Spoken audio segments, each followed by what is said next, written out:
શ્રી કૃષ્ણાય નમઃ. શ્રી ગોપીજન વલ્લભાય નમઃ. શ્યામ સુંદર શ્રી અમને મહારાણી કી જય. ગુસાઈજી પરમ દયાલ કી જય. શ્રી બાકે બિહારી લાલ કી જય. શ્રી રાધે રાની કી જય. જય શ્રી કૃષ્ણ વાલા વૈષ્ણવો, સ્વાગત છે તમારું અમારી ચેનલ મેં હું કૃષ્ણ ભક્ત પર. જો તમે આ ચેનલ પર નવા છો તો ચેનલને સબસ્ક્રાઇબ કરી લેજો, બેલ આઇકોનને પ્રેસ કરી લેજો, જેથી તમને આપણા સનાતન ધર્મની વિશેષ માહિતીઓ અવારનવાર મળતી રહે. આપણે ગયા ભાગમાં જોયું કે રૂક્ષ્મણીજી જ્યારે પોતાના ભવનમાં પધારે છે ને ત્યાં જ સાસુ શ્રી દેવકી માનો સંદેશો લઈને આવેલી સેવિકાએ જણાવ્યું કે માતૃશ્રીની એવી ઈચ્છા છે કે આજે દેવર્ષિ નારદ સહ દેવકી નંદન બપોરનું ભોજન તેમને ત્યાં લે અને સાથે 8 પુત્ર વધુઓ પણ તેના પુત્ર પરિવાર સાથે ભોજન માટે બાના મહેલે પધારે. ત્યારબાદ પ્રભુ શ્રી કૃષ્ણએ નવગ્રહ શાંતિ યજ્ઞ માટે તાત શ્રી વસુદેવજીની ઈચ્છા છે તેની જાહેરાત કરી છે અને યોગાનુયુગે નારદજી અત્યારે દ્વારિકામાં છે તો શાંતિ યજ્ઞમાં તેમની અધ્યક્ષતામાં થાય અને નારદજી તેનો સ્વીકાર કરે ને તેવી હું સમસ્ત યાદવ કુળવતી વિનંતી કરું છું. અને નારદજીએ આ જવાબદારી સ્વીકારી લીધી. ત્યારબાદ લગભગ મધ્યાહન સમયે શ્રી કૃષ્ણ બલરામ અને દેવર્ષિ નારદજીને લઈને માતૃશ્રીના મહેલે ભોજન અર્થે પધાર્યા. અને દાઉજીએ જણાવ્યું કે નવગ્રહ શાંતિ યજ્ઞ માક્ષર સુદ એકમથી 9 સુધી 9 દિવસ આ શાંતિ યજ્ઞમાં એક પછી એક ગ્રહ દેવની શાંતિ માટેના સ્ત્રોતોનો પાઠ થશે. સાંજના ભોજનને ન્યાય આપીને પ્રભુ નારદજી સાથે હળવો વાર્તા વિનોદ કરીને પોતાના મહેલે પધારવા અને રૂક્ષ્મણીને પણ ત્યાં આવવા માટે આમંત્રણ આપ્યું છે. તો ચાલો હવે આપણે આગળ લઈએ. પ્રભુ શ્રી કૃષ્ણ રૂક્ષ્મણીજીને કહે છે કે કેમ તમે આજે નથી આવવાના દેવી? થાક લાગે કે ન લાગે, પણ નારદજી જેવા મુનિવર આપણે આંગણે પધાર્યા હોય અને એને સત્સંગનો લાભ ન લઈએ તો આ મનુષ્ય અવતારમાં આપણે એડે ગુમાવ્યો ગણાય. ચાલો થોડી વાર સત્સંગ માણીએ. આમે તે વહેલી ઊંઘ તો મને કે તમને ક્યાં કોઈ દિવસ આવે છે? તમે અહીંની વ્યવસ્થા કરી અને શાંતિને આવી પહોંચો. હું અને નારદજી જઈએ છીએ. ચાલો મુનિવર કહીને પ્રભુ ઉઠ્યા છે. નારદજી તેમને અનુસર્યા અને મનમાં અત્યંત ખુશી અનુભવતા પટરાણી પણ ગઈકાલ રાતની અધૂરી રહેલી પ્રસંગ કથા આજે સ્વામીના શ્રી મુખે જો આગળ સાંભળવા મળે ને તો કેવું સારું. એવી કલ્પનામાં જ રાજતા ચટપટ પરવારીને કૃષ્ણ ભવનના શયન કક્ષમાં પહોંચી ગયા. રૂક્ષ્મણીના આગમન પૂર્વે જ નારદજીએ પ્રભુ સાથે વાર્તાલાપ આરંભી દીધો હતો અને ત્રેતા યુગના રામ અવતારની અને દ્વાપર યુગના કૃષ્ણ અવતારના સાથે આધ્યાત્મિક તુલના કરતા એવી ચતુરાઈથી શ્રી જનકનંદની સીતાના મહાન ત્યાગની, સહનશીલતાની અને પતિ પરાયણતાની પ્રશંસા કરી કે પ્રભુને ગઈકાલની અધૂરી કથાનો દોર સાધતા જે કેવું હતું ને તે કહેવાની સહજ તક જ પ્રાપ્ત થઈ ગઈ. રૂક્ષ્મણીજી શયન કક્ષમાં પ્રવેશ્યા ને ત્યારે પ્રભુ નારદજીને કહી રહ્યા હતા કે દેવર્ષિ રામ અવતારમાં સીતા રૂપે અને કૃષ્ણ અવતારમાં રાધા રૂપે ગોલોકેશ્વરી ત્યાગ અને સહનશીલતાના સર્વોચ્ચ શિખર સર કરીને આર્યવ્રતની પ્રજાને આદર્શ નારીના 2 ઉદાહરણ પૂરા પાડ્યા છે. તે તો અનન્ય અને અપ્રતિમ જ છે. એની તો કોઈથી પણ ના પાડી શકાય એમ છે જ નહીં. પરંતુ સીતાની પતિ પરાયણતાની તમે જે પ્રશંસા કરો છો ને તેના સંદર્ભમાં તો એટલું જ કહું કે ભોગવીને ત્યાગો અને ત્યાગીને ભોગવો આ બંને વચ્ચે આસમાન જમીનનું અંતર છે. વર્ષો સુધી પતિ સાથે ગૃહસ્થાશ્રમના દાંપત્ય સુખ માણ્યા પછી જો કોઈ સૌભાગ્યવતીને સ્ત્રીનો પતિનો વિયોગ થાય અને વિયોગમાં જ વર્ષોમાં પતિના સંતાનોને ઉછેરતા એ સદૈવ મન, વચન અને કર્મથી પતિના પરાયણ રહે ને તો એ પ્રશંસનીય જરૂર છે, પણ વંદનીય તો નથી જ, કેમ કે એ તો આર્યવ્રતની સંસ્કૃતિના જન્મજાત સંસ્કારનું જ પરિણામ છે. પરંતુ તમે કૃષ્ણ અવતારના રાધાજીને તો નખશેક ઓળખો જ છો. એમને મારી સાથે ગૃહસ્થાશ્રમ માણ્યો નથી કે નથી અમે સાથે રહ્યા. માનવ દેહ ધારણ કરેલા અમે બે કેવળ કિશોર અવસ્થા અને કુમાર અવસ્થામાં થોડા વર્ષો જ સાથે રહ્યા છીએ. જોકે સાથે રહ્યા પણ ન કહેવાય, કેમ કે બાળપણમાં પરણેલા કોઈ પતિ પત્ની જેમ એક ગૃહે નિવાસ કરે, સાથે રહે તેમ અમે જોડે રહ્યા જ નથી. હા દેવર્ષિ નારદ, તમે એક અને બીજા ગોલોક વિષ્ણુ લોકના સૌ દેવી દેવતાઓ જે ઘટનાના સાક્ષી છો ને, તે ઘટના મુજબ વ્રજભૂમિના પાંડીર વનમાં ખુદ બ્રહ્માજીએ પ્રગટ થઈને શ્રી રાધાજીના પિતા તરીકે હવનના અગ્નિની સાક્ષીએ મારું અને શ્રી રાધાનું લગ્ન કરાવ્યું, અમારો અસ્તમેળાપ કરાવ્યો, મારી પાસે સપ્તપદીના 7 મંત્રો પણ બોલાવ્યા, રાધા પાસે પણ 3 મંત્રોનું ઉચ્ચારણ કરાવ્યું, અને ત્યારબાદ શ્રી રાધાજીએ મારા કંઠમાં પારિજાતક પુષ્પની વરમાળા પહેરાવી. તેવી જ રીતે મેં પણ રાધાજીના કંઠમાં વૈજંતી માળા પહેરાવી, અને આમ પાંડીર વનમાં શ્રી બ્રહ્માજીએ મને શ્રી રાધાજીનું કન્યા દાન દઈને માનવ દેહધારી શ્રી રાધા મને પત્ની રૂપે સમર્પિત કરીને, ત્યારે તમે સૌ દેવી દેવતાઓ, ગાંધર્વો અને અપ્સરોના સમુદાયોએ ગીત, નૃત્ય અને વિવિધ વાજિંદ્રોના મધુર નાદથી આ દિવ્ય મંગલ પ્રસંગના ઉત્સવ મનાવ્યો હતો. આ દેવી ઘટનાને બાદ કરતા એવો એક પણ પ્રસંગ આ ભૂલોક પર અમારી વચ્ચે નથી બન્યો કે જેનાથી અમે પતિ પત્ની છીએ એની કોઈ પ્રતીતિ થાય. આટલું કહીને પ્રભુ સેજ અટક્યા અને પછી પ્રેમાળ નયને પોતાને નિહાળી રહેલા પોતાના પતિ પરાયણ પટરાણી સામે જોઈને કહેવા લાગ્યા કે વળી આ દેવી ઘટના બનીને ત્યારે મારી અને શ્રી રાધાની માનવ દેહ ઉંમર કેટલી હતી ને એ તમારાથી ક્યાં અજાણ્યું છે? છતાં તમે વિચાર કરો કે જેણે જન્મતાની સાથે જ પૂર્વ જન્મના સંસ્કારના બળે મને જ પોતાનો પતિ માની લીધો, અને બાલ્ય અવસ્થાની નિર્દોષ રમત જેવી કહી શકાય એવી અમારી બાળ લીલાઓનું ચિરંતન સ્મરણ પાથું ગાંઠે બાંધી રાખીને જે નારીએ મન, વચન અને કર્મથી મને જ પોતાના પતિ પરમેશ્વર ગણીને આખું સુદીર્ઘ જીવન મારા વિયોગમાં સ્વમાનભેર અને કુમારીથી વિતાવ્યું, તે શ્રી રાધા રૂપની પતિ પરાયણતાની તોલે રામ અવતારની શ્રી સીતા રૂપની પતિ પરાયણતા તો કોઈ વિષાત્મા જ નથી એમ હું માનું છું. આટલું બોલતા બોલતા તો શ્યામ સુંદર ફરી રાધા મહાભાવમાં ડૂબી ગયા. થોડી વાર નીરવ શાંતિ પસાર થઈ ગઈ. પછી જાણે અંતરના ઊંડાણમાં કોઈ ગોપિત રહસ્ય અભિવ્યક્ત કરીને તેમ શ્રી કૃષ્ણ બોલવા લાગ્યા કે પગે ચાલીને આવ જા થઈ શકીને એટલું જ અંતર હતું ગોકુળ અને મથુરા વચ્ચે. કંઈક ગોપ ગોપાંગનાઓ તો મહી અને માખણ વેચવા રોજ ક્યાં નહોતા આવતા ગોકુળથી મથુરાથી, પણ આ માનુની રાધા એક વાર પણ મને મળવા મથુરા નથી આવી. એને ધાર્યું હોત ને તો એ મને કોઈની જોડે સંદેશો પણ મોકલી શકી હોત કે કોઈને કોઈ બહાને મને યમુના કિનારે મળવા આવવાની ફરજ પાડી શકી હોત, પણ એ સ્વમાની નારીએ આમાંનું કાંઈ જ ન કર્યું. અને મેં ગોલોકમાં જે ઠપકો આપેલો ને એના પ્રત્યુત્તરમાં ત્યારે એણે જે પ્રતિજ્ઞા લીધી હતી ને તે અક્ષરશ એ જીવનભર પાળી બતાવી. ઉપરથી મેં ઉદ્ધવજીને એની પાસે સંદેશો લઈને મોકલ્યા ને ત્યારે પણ એણે સામેથી મને જાણે મારી મર્યાદાનું ભાન કરાવતી હોય ને તેમ કહેરાવ્યું કે આપ વ્રજમાં પુનઃ પધારો તો અમને કેટલો બધો આનંદ થાય આપ જાણો જ છો. છતાં જો એમ કરવાથી આપને સહેજ પણ કષ્ટ થતું હોય ને તો આપ આ બાજુ ન આવશો. વળી આપ મથુરા છોડીને અત્રે આવો જ નહીં ને તો અમને કેટલું બધું દુઃખ થાય એ આપનાથી અજાણ્યું નથી. છતાં જો એમ કરવાથી આપના મનને સુખ શાંતિ પ્રાપ્ત થતા હોય ને તો આપ સદા ત્યાં જ નિવાસ કરો. આ હા હા, કેટલો મોટો ત્યાગ અને કેવી આ ભક્તિ!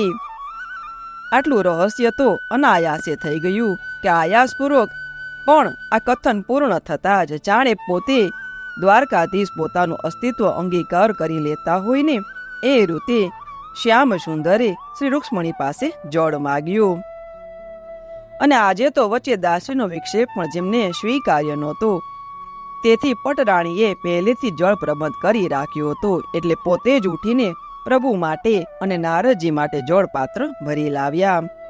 જલપાન કરીને પ્રભુએ હવે સીધે સીધું નારદજી જાણે શ્રી રાધા મહાત્મ્યનું પ્રવચનનું ભાથું ન બાંધાવતા હોય ને એ રીતે કહેવા જ માંડ્યું કે હવે મારી વાત કરું ને તો એ નારદજી, કૃષ્ણ અવતારમાં હું પોતે પણ મારી આ વામ અંગભૂતા શ્રી રાધિકાના આવા ઉજ્જવળ વિશુદ્ધ માધુર્ય ભાવસભર પ્રેમ તાતરાથી એવો તો બંધાઈ ગયો છું કે હું લાખ પ્રયત્ન કરું ને તો પણ શ્રી રાધાજી સમક્ષ ક્યારેય પણ મારા પરમ બ્રહ્મ ઐશ્વર્યનું એક કિરણ પર પ્રગટ કરી શકતો નથી. બીજા શબ્દોમાં કહું ને તો મારું સમસ્ત ઐશ્વર્ય શ્રી રાધાને નિર્મળ પ્રેમ પ્રવાહમાં ઓગળી ગયું છે, એકાકાર થઈ ગયું છે. એટલું જ નહીં, મારું ઐશ્વર્ય શ્રી રાધાની સેવામાં ખડે પગે ઊભું રહી ગયું છે. નારદજી, આપણી વૈકુંઠની પરિભાષામાં તો આ હકીકતને વધુ સ્પષ્ટ કરું ને તો અમારા બંનેના દિવ્ય લીલા રસને વધુ પૃષ્ઠ કરવા તથા અમારી એ લીલાના રસાસ્વાદના વિશેષતા લાવવા મારી ઈચ્છા શક્તિનો સ્વયંભૂ આદેશ પામી મોટા ભાગે મને ખબર ન પડે એ રીતે મારી ઐશ્વર્ય શક્તિ પ્રગટ થઈને શ્રી રાધિકાજીના માધુર્ય ભાવની સેવા ચાકરી કરે છે. આ સાંભળીને એકદમ હર્ષમાં થઈ ઉઠેલા નારદજીએ અત્યંત પ્રેમ ભાવેશમાં આવી જઈને બાજુમાં પડેલી પોતાની મધુર વીણાનો ટંકોર કરીને, ધન્ય છે પ્રભુ, નારાયણ નારાયણ ના જય નાદથી વાતાવરણને દિવ્યાતિ દિવ્ય બનાવી દીધું. ભગવાને આગળ ચલાવ્યું, તમે તો એ તમામ હકીકતોથી સુજ્ઞાત જ છો મુનિવર કે આ કૃષ્ણ અવતારના બાળપણમાં મેં પૂતના તૂર્ણાવ્રતનો ઉદ્ધાર, યમલાર્જુનનો ઉદ્ધાર, કાલિય દમન, ગોવર્ધન ધારણ, ઇન્દ્રમાન ભંગ, બ્રહ્મા મોહરણ ઇત્યાદિ જે કંઈ કર્યું ને, અરે ખુદ રાસ લીલા જ અસંખ્ય કૃષ્ણના સ્વરૂપોનું જે પ્રાગટ્ય કર્યું ને તે મારી ઐશ્વર્ય શક્તિને જ આભારી હતું. અને કેવળ વ્રજભૂમિની પ્રજા જ નહીં, ઉત્તરીય આર્યવ્રતી સમસ્ત જનતા અને રાજવંશી શાસકો પણ આ મારી કોઈ માયાવી શક્તિ છે એમ સમજી મારાથી પ્રભાવિત થઈ ગયા હતા. પરંતુ વીણા પાણી, તમને એ જાણીને ખરેખર નવાઈ લાગશે કે મારી દિવ્ય ઐશ્વર્ય શક્તિનો આ તત્કાલીન વ્રજવાસી ગોપ ગોપાંગના ઉપર કોઈ પ્રભાવ પડતો ન હતો. તેઓ તો મારામાં ઐશ્વર્યનો એક અંશ પણ જોઈ શકતા ન હતા. અરે જોવા માટે ટેવાયેલા જ ન હતા. એ તો મને સદૈવ અને અહર્નિશ એમનો પ્યારો દુલારો બંસીધર કનૈયો જ માનતા હતા. અરે કેટલીક વાર તો નજરો નજર મારી ઐશ્વર્ય શક્તિ જોવા છતાં શુદ્ધ માધુર્ય ભાવથી ભરેલા એમના હૈયા તો મારામાં કશું પણ અસામાન્ય, અસાધારણ દિવ્ય તત્વ જોઈ શકતા જ ન હતા. અને સંભવત ક્યારેય જો એમના ચર્મચક્ષુ દ્વારા એમનાથી મારા ઐશ્વર્ય રૂપનું જરા પણ જેટલું દર્શન થઈ જતું ને તો એ નારદજી તેઓ તેમની વચ્ચે પાસે અને સામે ઉભેલા મને એમના પ્રિયતમ મુરલી મનોહરને શ્યામ સુંદર માનતા જ ન હતા, કોઈક બીજો જ માની લેતા હતા. આટલું કહીને શ્યામ સુંદર પ્રસન્નચિત્તે હસી પડ્યા અને પછી બોલ્યા કે હે પ્રિય નારદ, આ હકીકતનો શબ્દો દ્વારા હું જેટલું પણ વર્ણન કરું તેટલું ઓછું પડે. એમ હોવાથી તમારી જિજ્ઞાસા સંતોષવા હું હવે પહેલો દિવ્ય અને તદ્દન સત્ય પ્રસંગ તમને કહી દઉં છું, જેની શરૂઆત મેં ગઈકાલે રાત્રે કરેલી. મને ખાતરી છે કે પ્રસંગ સાંભળ્યા પછી શ્રી રાધાની સખી વિશાખાએ સૂર્યપત્ની છાયા દેવીને જે ગૂઢ જ્ઞાનાત્મક રહસ્ય કહ્યું ને તે કેટલું યથાર્થ હતું ને તેની તમને પ્રતીતિ થઈ જશે. મેં ગઈકાલે કહેલું તેમ ગોપી સમૂહની મૂળ સ્વરૂપા શ્રી રાધા સાથે એકાંતમાં રાસ વિહાર કરવાની સ્વરૂપમય સ્ફૂર્ણા થઈ આવતા મેં ખાનગીમાં જ શ્રી રાધા સમક્ષ આ ઈચ્છા પ્રગટ કરી અને પેલા પ્રેમ નિકુંજમાં ઝટપટ આવી જવાનો ઈશારો કરીને હું એકાએક જ રાસ સ્થળેથી અંતર ધ્યાન થઈ ગયો. આ બાજુ ગોપ સુંદરીઓએ મને એમની વચ્ચે જોયો નહીં ને એટલે તેઓ પણ આકુળ વ્યાકુળ થઈ ગઈ અને મને શોધવા લાગી. કેટલીક ગોપીઓ તો મારું નામ દઈને મોટેથી મને પુકારવાય લાગી, તો કેટલીક નિરાશ થઈને ભૂમિ ઉપર પછાડ ખાઈને આક્રંદ કરવા લાગી. એમાં ને કેટલીક ગોપીઓ મને શોધતી હું જે નિકુંજમાં સંતાઈને શ્રી રાધાની રાહ જોઈ રહ્યો હતો ને તે નિકુંજ આગળ આવી. એમને શંકા ગઈ કે માન ન માન પણ હું આ નિકુંજમાં જ છું એટલે એ તો અંદરે આવી. મારી તો હાલત કફોડી થઈ ગઈ. એક વૃક્ષની આડે છુપાયેલા મને થયું કે હમણાં જ આ બધી આવીને મને પકડશે, મને પૂછશે કે રાસ સળેથી અમારો પરિત્યાગ કરીને હે લાલાજી આ નિર્જન નિકુંજમાં એકલા એકલા શું કરો છો? તો હું શું ઉત્તર દઈશ? અને આટલું વિચારું છું ને ત્યાં તો એક ગોપ ગોપાઓનો મારી એટલી નિકટ આવી ચૂકી કે હવે અહીંથી ભાગીને બીજા નિકુંજમાં છુપાઈ જવા જેટલો સમય પણ ન રહ્યો હતો. એકાએક જ મને અંતસ્ફૂર્ણા થઈ કે મારે જો બીજા બે હાથ હોત ને તો હું ચતુર્ભુજ થઈ અને મારી જાતને છુપાવી શકત, પણ બીજા બે હાથ લાવવા ક્યાંથી? નારદજીની તે આંખો આશ્ચર્યથી પોળી થઈ ગઈ. તે જોઈને ભગવાન શ્રી કૃષ્ણ મંદ મંદ હસીને બોલ્યા કે નારદજી, તમને એવો વિચાર આવતો હશે ને કે હું માનવ અવતારધારી હોવાથી શું મારામાંથી પહેલું સ્વરૂપભૂત ઐશ્વર્ય ગાયબ થઈ ગયું હતું? પણ ના, એવું ન હતું. મારામાં પૂર્ણ ઐશ્વર્ય તો ત્યારે પણ હતું જ, અને મને વારંવાર એની અનુભૂતિ પણ થયા કરતી હતી. પરંતુ વ્રજભૂમિની ગણો કે વ્રજ સુંદરીઓની વિશેષતા એ હતી ને કે ત્યાં મારું ઐશ્વર્ય તેની માધુરીની આડમાં છુપાઈ ગયું હતું. હું સ્વયં જ શ્યામ સુંદર નંદ નંદન યશોદાનંદન વ્રજભૂમિમાં પ્રત્યક્ષ રૂપે તો ન છૂટકે મારા ઐશ્વર્યનો અંગીકાર કરતો હતો, પરંતુ મારામાં રહેલી ઐશ્વર્ય શક્તિ આવી કોઈ જગ્યાએ મોકો મળી જાય ને તો સેવાનો લાભ લેવાનું ચૂકતી ન હતી. ફળ સ્વરૂપ જ મારા મનમાં જ્યાં ચતુર્ભુજ થઈ જવાનો માત્ર વિચાર જ જાગૃત થયું કે મારી ઐશ્વર્ય શક્તિ મારા એ સંકલનને સાકાર કરવા મને એ જ ક્ષણે શંખ ચક્ર ગદા પદ્મધારી ભગવાન નારાયણ બનાવી દીધો. અને બરાબર એ જ વખતે પેલી ગોપાંગનાઓ ત્યાં આવી પહોંચી અને નિકુંજની પુષ્પશયા પર પોતાના પ્રાણ વલ્લભ મુરલી મનોહર દ્વિભુજ શ્યામ સુંદરને ન જોતા એ તો હતાશ અને ઉદાસ થઈ ગઈ. ત્યાં એકાએક એમને ચતુર્ભુજ નારાયણ સ્વરૂપે મને જોયો અને તરત જ એમના હૈયામાં ઉછળતો થનગનાટ, પેલો પ્રિયાભાવ સંકોચાઈ ગયો, સીમિત થઈ ગયો. તેમણે સૌએ બે હાથ જોડીને મને નારાયણ રૂપધારી ચતુર્ભુજ વૈકુંઠપતિ શ્રી કૃષ્ણને પ્રણામ કર્યા અને મનમાં સ્તુતિ કરી અને ઝડપથી જ પોતાના શ્યામ સુંદર કનૈયાને શોધવા તેઓ બૂમો પાડતી અન્ય નિકુંજ તરફ દોડી ગઈ.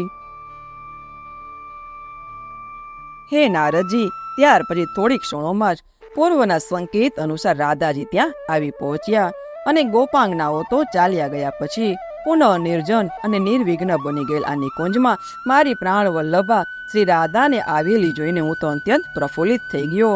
અને આજે તો ચાર હાથે મારી નિકુંજેશ્વરી રાસેશ્વરી શ્રી રાધા સંગ અલૌકિક આનંદ અને લાવો લઈશ એવું વિચારીને હું હવે વધારે પ્રસન્નચિત્ત થઈ ગયો. પરંતુ આ સુમુનિવર, મને ખુદને એ જોઈને અત્યંત આશ્ચર્ય થયું કે જેમ જેમ શ્રી રાધા મારી નજીક આવતી ગઈ તેમ તેમ અત્યંત તેજ ગતિથી મારી બે અન્ય ભુજાઓ વિલુપ્ત થઈ રહી હતી. મેં લાખ પ્રયત્ન કર્યો કે અત્યારે કોઈ પણ રીતે હું મારી પ્રિય રાધાને ચતુર્ભુજ સ્વરૂપે જ એમને બાહુ પાસમાં જકડી લઉં, પરંતુ મારી મનની મનમાં જ રહી ગઈ. મંદ મંદ મલકાતી શ્રી રાધાજીને નજીક આવીને જ્યાં મારા પર પોતાની પ્રેમાળ અને ભાવપૂર્ણ નજર ઠેરવીને તે જ ક્ષણે હું દ્વિભુજ રૂપ કૃષ્ણ કનૈયો જ રહી ગયો. મારા પેલા બે બાહુ તો ત્યારનાય અંતર ધ્યાન થઈ ગયા હતા.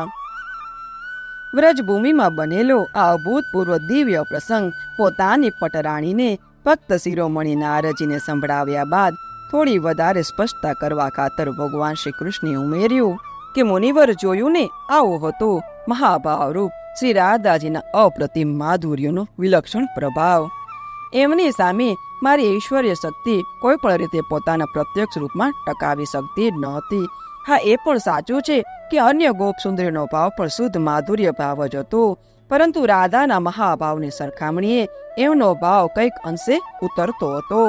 તેથી રાધાની ગેરહાજરીમાં અન્ય ગોપ સુંદરીઓ સામે મારી ઐશ્વર્ય શક્તિનો પ્રભાવ અભિવ્યક્ત કરી શકી અને મારી ઈચ્છા શક્તિનો સંકેત મળતા જ એ સુયોગનો લાભ ઉઠાવવા એને ગોપાંગનાઓ સમક્ષ મને શ્યામ સુંદરને ચતુર્ભુજ નારાયણ રૂપમાં પ્રગટ કરી દીધો. પરંતુ શ્રી રાધાજીનો માધવ મહાભાવ અત્યંત પ્રબળ અને સર્વાધિક હતો ન કે જેના પ્રભાવે કરી જેમ સૂર્યનો ઉદય થતા તારાઓનો સમૂહ ઢંકાઈ જાય ને તેમ શ્રી રાધાનો માધુર્ય ભાવ માધવ મહાભાવ એમના સુંદર ચક્ષુઓમાંથી પ્રગટ થતા જ મારા ઐશ્વર્યને પરાજિત થઈને ઓગળી જવું પડ્યું. હવે મુનિશ્રેષ્ઠ, તમે તમારી વિચક્ષણ બુદ્ધિ પ્રતાભાથી સ્વયં જ નિર્ણય કરો કે વેદની રૂચાઓ જેટલી પવિત્ર આ ગોપાંગનાઓ જો રાધાજીના મહાભાવ આગળ પાણી ભરતી હોય તો મારી સર્વશક્તિમાન ઐશ્વર્ય શક્તિ કે જેમના પવિત્ર અને નિષ્કલંક ચારિત્ર આગળ પરાજિત થઈને વિગલિત થઈ જતી હોય તો પછી રામ અવતારમાં આજ દેવીએ સીતાજીનું રૂપ ધારણ કરીને જે ભૂમિકા અદા કરેલી ને તેને તમારા જેવી સર્વજ્ઞ વ્યક્તિ જો કૃષ્ણ અવતારમાં રાધાજીનું રૂપ ધારણ કરી અને તેમને જે મહાન ત્યાગ, તપ, ભક્તિ અને સમર્પણનું ઉદાહરણ પૂરું પાડ્યું છે તેની સમકક્ષ ગણે બીજા કોઈને ભલે દુઃખ ન થાય, પણ મને તો પારાવાર દુઃખ થાય. એ તો સ્વાભાવિક જ છે. આખરે તો આ સંસાર રૂપી રંગભૂમિ ઉપર આ બંને નારી પાત્રો ભજવનારી મૂળભૂત શક્તિ તો એક જ છે ને, અને એ મારી ગોલોકેશ્વરી શ્રી રાધિકા જ છે. છતાં સ્થળ, સમય અને સંજોગો જોઈએ ને તો આ બંને સ્વરૂપોનું તટસ્થ મૂલ્યાંકન મારે કરવાનું હોય ને, તો સીતાજીને પ્રત્યે મને પૂર્ણ આદર, માન અને ભારોભાર પ્રેમ હોવા છતાં રાધાજીની આ જીવનની તપશ્ચર્યા, અભૂતપૂર્વ ત્યાગ, સર્વોત્તમ સમર્પણ અને યમુનાસમ નિર્દોષતા તો સર્વશ્રેષ્ઠ રહેશે જ એમ કહ્યા વિના રહી શકતો જ નથી. ભગવાન વધુ પડતા લાગણીશીલ અને શ્રી રાધામય બની ગયા એ હકીકત હોવા છતાં એમણે શ્રી રાધાજી માટે પ્રશંસાના જે પુષ્પો પોતાના આ જન્મ વિરહી હૃદયમાં વેર્યાને તેમાં પૂર્ણત સત્યમ શિવમ સુંદરમનો રણકો હતો જ. એની તો ન નારદજી ના પાડી શકી એમ હતા કે ન લક્ષ્મી સ્વરૂપા તે રૂક્ષ્મણીજી. બંને ક્રમશઃ પ્રભુના શ્રી ચરણમાં પ્રણામ કરીને મનોમન શ્રી રાધિકાજીને સાષ્ટાંગ દંડવત પ્રણામ કર્યા છે. તેથી અંતર્યામી અવિનાશી અત્યંત પ્રસન્ન થઈ ગયા. રાત્રિનો બીજો પ્રકલ્પ પૂરો થવા આવ્યો હતો અને આવતીકાલે સવારે બ્રાહ્મ મુહૂર્તમાં ઉત્થાપન કરવાનું હતું. તેથી ગઈકાલથી શરૂ કરેલી આ દિવ્ય કથાનું સમાપન કરતા શ્યામ સુંદર બોલ્યા છે કે હે મુનિવર, હે દેવી રૂક્ષ્મણી, તમે મને સનાતન કાળથી મને અત્યંત જ પ્રિય છો અને તમને હું મારા નિકટમ સ્વજન જ ગણું છું. તેથી કૃષ્ણ અવતારની કેટલીક ગોપનીય ઘટનાઓ તમારી સમક્ષ કહ્યા વિના હું રહી ન શક્યો, અને પેલું સ્વપ્ન રહશે કહેતા વિશાખાની વાતને દ્રઢ અનુમોદન આપવા માટે મેં તમને આ પ્રસંગ પણ કહી દીધો. બાકી આ બાજુ પેલું સ્વપ્ન તો હજી ચાલુ જ હતું. તો વાલા વૈષ્ણવો, આપણે આગળના ભાગમાં જોઈશું કે પ્રભુ આગળ હવે કઈ વાત કરશે. તો વાલા વૈષ્ણવો, જય શ્રી કૃષ્ણ.